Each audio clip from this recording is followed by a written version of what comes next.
Ingrid vient bien d'illustrer cette opportunité de s'appuyer sur l'idéation pour innover. Et nous allons maintenant entendre le témoignage de Adeline Navarro, donc, qui représente la société Preyon, leader dans le domaine de la chimie des phosphates. Adeline est ingénieure en chimie, génie des procédés. Alors, elle a travaillé plusieurs années dans le domaine de la nutrition en R&D chez Preyon, mais pas uniquement.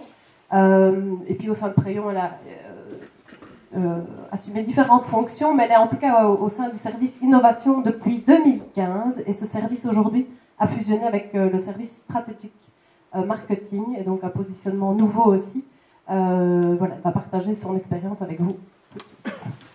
Alors, donc, on entend, ça va? Oui. Donc moi, aujourd'hui, je voulais vous présenter un retour d'expérience sur l'organisation d'une journée d'idéation. Je vais rapidement vous rappeler le contexte et qui est Preyon pour ceux qui ne connaissent pas. Et après, vous expliquer finalement comment est née cette idée d'organiser une journée un peu comme ça de gros brainstorming et comment on l'a réalisé surtout. Alors, le contexte. Preyon, voilà, comme Delphine vient de le dire, on est une entreprise spécialisée dans la chimie des phosphates, avec environ 1000 personnes par le monde. Donc là, vous voyez une image de notre site internet. Et donc, nous avons une présence commerciale et des sites de production un peu partout, notamment 4 sites de production, donc 2 en Belgique, dont le siège social est à Angy, donc pas très loin d'ici, un site près d'Anvers. Et en France, on a un site près de Lyon et un autre aux États-Unis, en Géorgie, à Augusta. Qu'est-ce qu'on fait concrètement? Dans quoi est-ce qu'on peut retrouver les phosphates? Donc, le principal marché, c'est dans des applications techniques diverses et variées. Donc, vous pouvez en retrouver, par exemple, dans des retardateurs de flamme, dans des agents de brillantage, donc sur votre parfum que vous mettez tous les jours, qui brille à l'extérieur, il y a des phosphates dedans. Voilà quelques exemples. La détergence, c'était le cas jusqu'à il y a peu de temps, mais voilà, les choses changent. À peu près un quart de nos produits sont vendus dans tout ce qui est application alimentaire. Et le dernier quart, c'est tout ce qui est horticulture et fertilisant. Et donc, pardon pour l'animation, mais voilà, ça n'apparaît pas dans le sens prévu. Et ce qui s'est passé, c'est que, comme je vous ai expliqué, la détergence, par exemple, c'est un domaine dans lequel on ne vend plus de phosphate suite à de nouvelles réglementations. Et donc, en 2006, a été créé le département innovation pour essayer de trouver justement d'autres voies de développement de nos produits et d'autres marchés. Ce département a une stratégie plutôt de diversification et d'open innovation, donc travailler en partenariat, que ce soit avec des universités ou avec des entreprises. Et donc il y a 2 ans maintenant, la stratégie a été un peu revue et 4 plateformes de croissance ont été définies pour l'innovation. Donc notre but, c'est de trouver des nouveaux marchés dans tout ce qui est technologie, parce qu'on ne fait pas uniquement des produits, mais on fait aussi des équipements, des parties d'usine permettant de produire nos propres produits. Donc on veut se développer davantage là-dedans.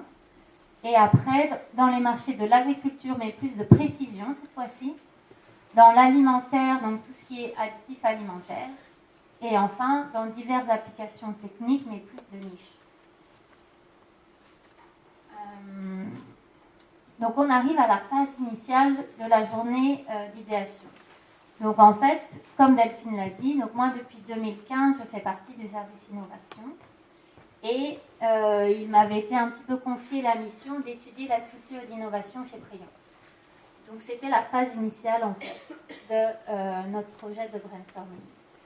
Donc pour commencer, j'ai donc été interviewer différentes personnes, des responsables de service, pour voir un peu leur vision de l'innovation, qu'est-ce qu'ils en attendaient, qu'est-ce qu'ils en voulaient.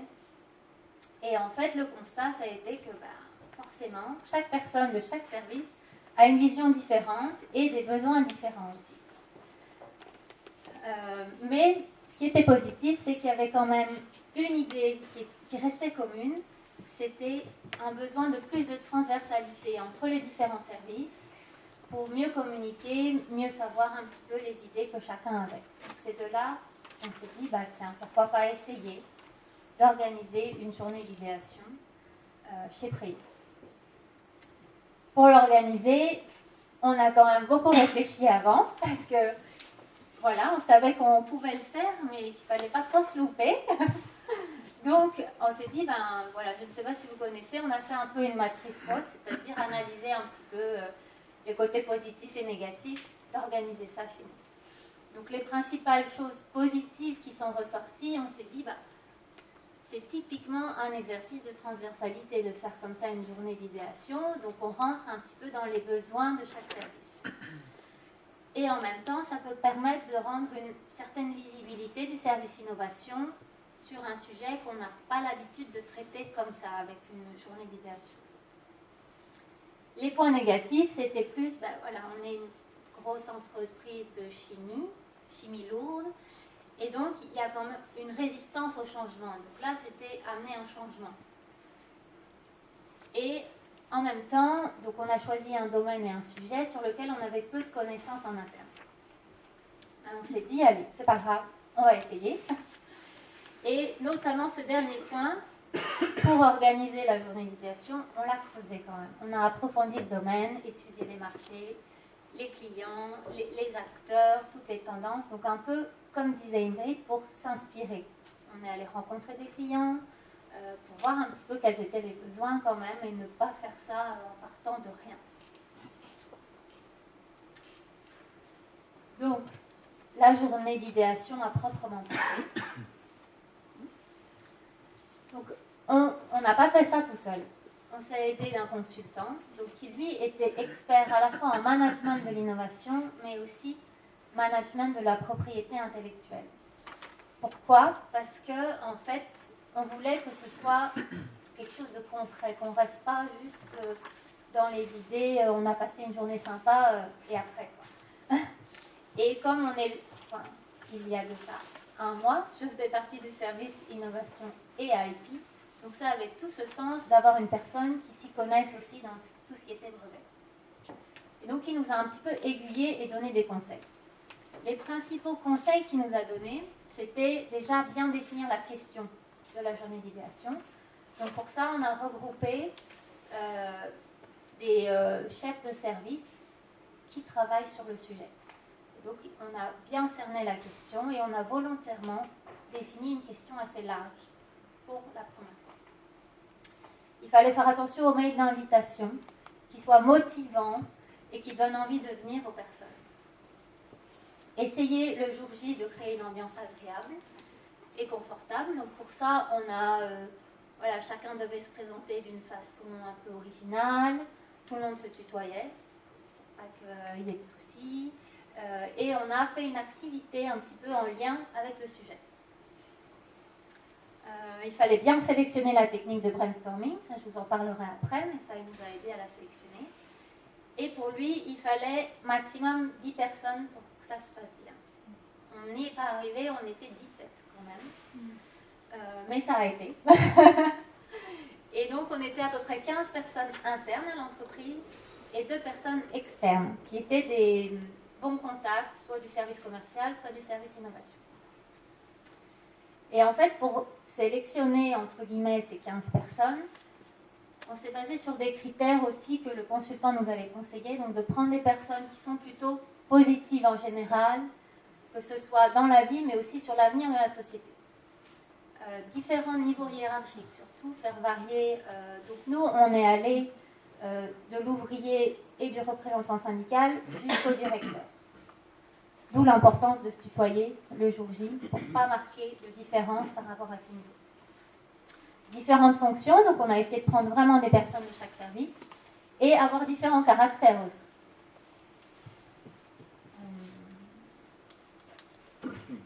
Le choix de la technique. Donc nous, on a choisi pas un brainstorming, mais un brainwriting. Donc c'est la même chose, tout le monde donne ses idées, mais par écrit et pas par oral. Donc pourquoi est-ce qu'on a choisi ça ? Parce que c'est une technique anonyme en fait. En écrivant, mais on ne sait pas qui a eu quelle idée. Et comme on avait ces différences de vraiment personnes qui ne se connaissaient pas de différents services et niveaux hiérarchiques, on s'est dit ça va encourager les gens à s'exprimer finalement, sans tenir compte d'une remarque quelconque ou d'un regard de son voisin ou quoi que ce soit. Donc l'idée, ça s'est passé, je vous explique vraiment dans les détails, mais si vous ne voulez pas trop de détails, il faut me le dire. Donc en fait, chaque personne a une feuille devant soi avec la question, pour ne pas oublier la question du brainstorming. Et donc on commence, on écrit une idée, on passe la feuille à son voisin. Et les feuilles tournent comme ça, donc au bout d'un moment on ne sait plus qui a écrit quand. Et quand vous n'avez plus d'idées, ben là vous commencez à lire les idées d'au-dessus et à les compléter ou à en avoir d'autres grâce aux idées qui ont été écrites avant vous. Donc il y a quand même cette émulation d'idées qui a lieu. Donc nous, on a fait ça pendant 1 heure. Après 1 heure, on voulait volontairement pas s'arrêter à l'idée, mais à creuser certaines idées. Donc, une fois que les idées ont été toutes sorties, on a dit, chaque personne avait sa feuille, une feuille devant soi, et devait sélectionner 3 idées qui lui plaisaient, les écrire sur un post-it, les dire aux autres, et tout le monde venait afficher ses idées, et comme ça, tout le monde voyait et pouvait inscrire son nom sur une seule idée qu'il trouvait très intéressante et à creuser. Et donc après, on a fait une session de, donc ça c'était notre consultant qui nous a conseillé, un mémo innovation, c'est-à-dire remplir une fiche qui permette de creuser justement cette idée. Donc, la fiche permettait de mieux définir le domaine de l'innovation, par exemple, les besoins ou les solutions qui existent déjà potentiellement et celles qu'on propose, les utilisateurs et aller même jusqu'à un développement proposé. Mais chacun remplissait ce qu'il pouvait remplir. Et donc ça, c'était fait par groupe de 2 pour pouvoir échanger à 2 aussi sur les idées qu'on avait. Voilà, j'ai anticipé. Et une fois qu'on a réalisé tout ça, on est arrivé donc à la fin de la journée qui s'est terminée comme ça sur ces idées creusées. Et donc on a voulu avoir un petit peu l'avis des participants, savoir ce qu'ils en avaient pensé de cette journée. Donc il y a eu des avis variés forcément. Donc le côté positif, c'est qu'ils trouvaient que c'était une démarche positive, dynamique. C'était bien qu'on ait réussi à regrouper des personnes de différents niveaux hiérarchiques, qu'on soit vraiment mélangés comme ça. Ils ont beaucoup apprécié qu'on ait réussi à créer un vrai groupe aussi. Donc on a mis du temps, mais on a créé un vrai groupe. Et pour eux, tout le monde était sur un pied d'égalité. Et c'était un outil intéressant qui permettait d'implémenter peut-être des changements en interne. Le côté un petit peu neutre, c'est ils auraient préféré qu'on fasse un tri. Le tri a été un peu aléatoire en sélectionnant les 3 idées et en pointant une idée. Mais peut-être un tri plus structuré. Et il y a eu une certaine lenteur dans la journée, c'est-à-dire qu'on a passé toute la matinée à la fois présenter le domaine à tout le monde, mais à organiser une activité liée au domaine. Et donc ça a été assez lent, et l'après-midi c'était vraiment le travail. Mais en même temps, ils ont trouvé que c'était essentiel. Si on n'avait pas passé ce temps-là à former le groupe, il n'y aurait pas eu de cohésion de groupe. Donc il faut arriver à trouver vraiment le juste milieu entre le travail et le temps passé à former le groupe. Et enfin, comme on est quand même une usine de chimie, il faut garder en tête que derrière tout ça, il faut que nos usines tournent. C'est les points qui nous ont été donnés. Et après, le côté, c'était pas forcément négatif, mais un conseil, c'est qu'ils ont tous voulu savoir, et après, qu'est-ce qu'on fait avec, qu'est-ce qui se passe avec toutes ces idées? Ils veulent être tenus informés. Et donc c'est un peu là qu'on a senti la pression monter en se disant, c'était pas juste organiser une journée en fait, c'est l'après qui est le plus compliqué. Donc après, on a effectué finalement notre classement après la journée. Donc en répertoriant par différents thèmes et en essayant de prioriser, on s'est fixé des critères personnels, donc quels sont les projets réalistes, porteurs pour l'entreprise et qui répondent à la question. Et les sujets qui répondaient à ces 3 critères étaient dans ceux sélectionnés. Une fois qu'on a sélectionné ces idées, on a essayé un peu toutes de les creuser, voir s'il y avait des choses qui existaient déjà ou pas, et de faire un récapitulatif de tout ça pour présenter à chaque participant. Donc tout le monde a été tenu informé de pourquoi cette idée a été gardée et qu'est-ce qui va être fait et envisagé après. Et certaines idées étaient pour d'autres services que le service innovation. Donc on a présenté aussi certaines idées à d'autres services pour les valider et voilà, qui rentrent dans la démarche et suivent les projets. Après ce feedback, donc une année est passée et on a fait un deuxième feedback un an après pour que les gens voient vraiment concrètement qu'est-ce qui est ressorti de cette journée. Et on était contents parce qu'il y a eu du concret qui est ressorti et qui a réussi à continuer des projets qui se sont vraiment formés. Justement, ces projets, comment on les a menés? Eh bien, donc, en meneur, il y avait le service innovation et aussi le service R&D qui était là parce qu'il connaissait, lui, le domaine et réalisait finalement pas mal de choses sur ces sujets. Et plus en suiveur, donc c'était les autres services qui pouvaient être impliqués dans des sujets. Ça pouvait être le service commercial, le service RH ou autre.